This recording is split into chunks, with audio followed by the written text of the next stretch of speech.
What's up guys, it's your boy Rashad back again with another video. Today I'm going to be reviewing Black Panther. It's finally here guys. I've watched it, I'm going to watch it again, and let's just get into it.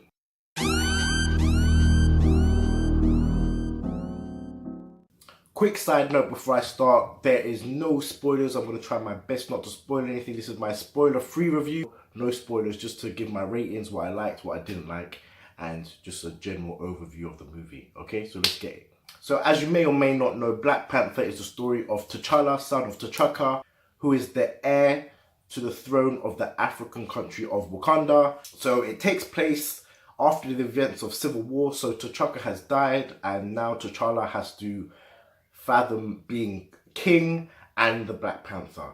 There's a few villains, antagonists, if you may want to call them, that pop up. So Ulysses Claw and obviously Eric Killmonger, which you saw from the trailer. I always like when Andy Serkis gets to play someone that's not doing motion capture or stuff like that. So I think he was amazing in this role. He brought a lot of personality that I didn't know that Ulysses Claw had. Eric Killmonger is probably one of my favorite villains in the Marvel Universe. I think only Thanos can actually top him at this point.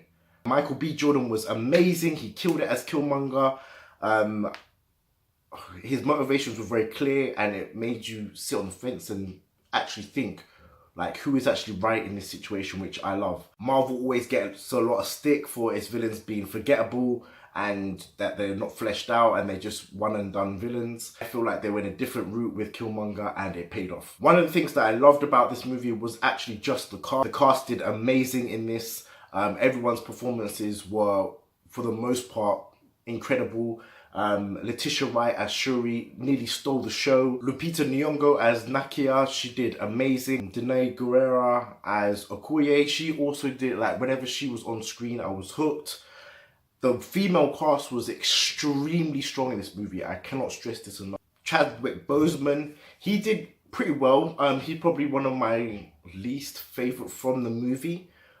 Just in terms of his acting and stuff like that. I'll go more into it in my spoiler video. So without spoiling too much, I'd just say for the most part, he did well as T'Challa, and I'd like to see how he grows in a sequel movie. I also loved Wakanda, the whole country of Wakanda. It was beautifully filmed.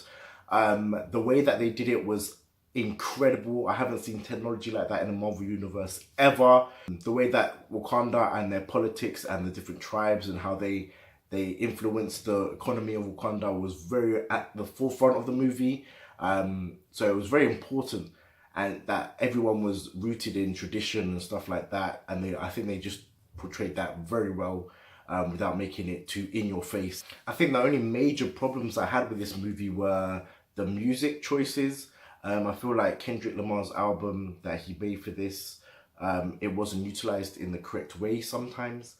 The pacing was a little bit of a problem towards the middle of the movie, the second act, I think. Without spoiling too much, we don't see too much of Eric Killmonger, which as much as I would like to have seen of him, there's room for a lot of character development with a lot of characters that was missed. Not a lot of character development, just stuff that would, you know, build the world and give you a better idea of their motivations and where their mind is and stuff like that at certain points in the movie, which I think was a missed opportunity. But it's not a great issue, just a little nitpick of mine. There are 2 post-credit scenes, so make sure you stay for those. One of which I think personally is extremely important for the Marvel Universe as a whole, because it opens up a lot of questions and maybe a lot of conflicts for further movies. So I love the characters, including the villains. I loved Wakanda as a whole. Thought it was beautifully done, amazingly done, and it's something different for the Marvel Universe. So I didn't like the music choices. I didn't like the pacing in some parts of the movie, and I didn't like that certain characters could have done with just a little bit more character development for me. I will give this an 8 out of 10, which is a strong Marvel movie, and I recommend everyone go and see it. So those are my thoughts on Marvel's Black Panther. Let me know what you thought in the comments down below. As usual, like. If you're new, subscribe, and I'll see you guys in the next one. Peace. Taylor about the fucking flex.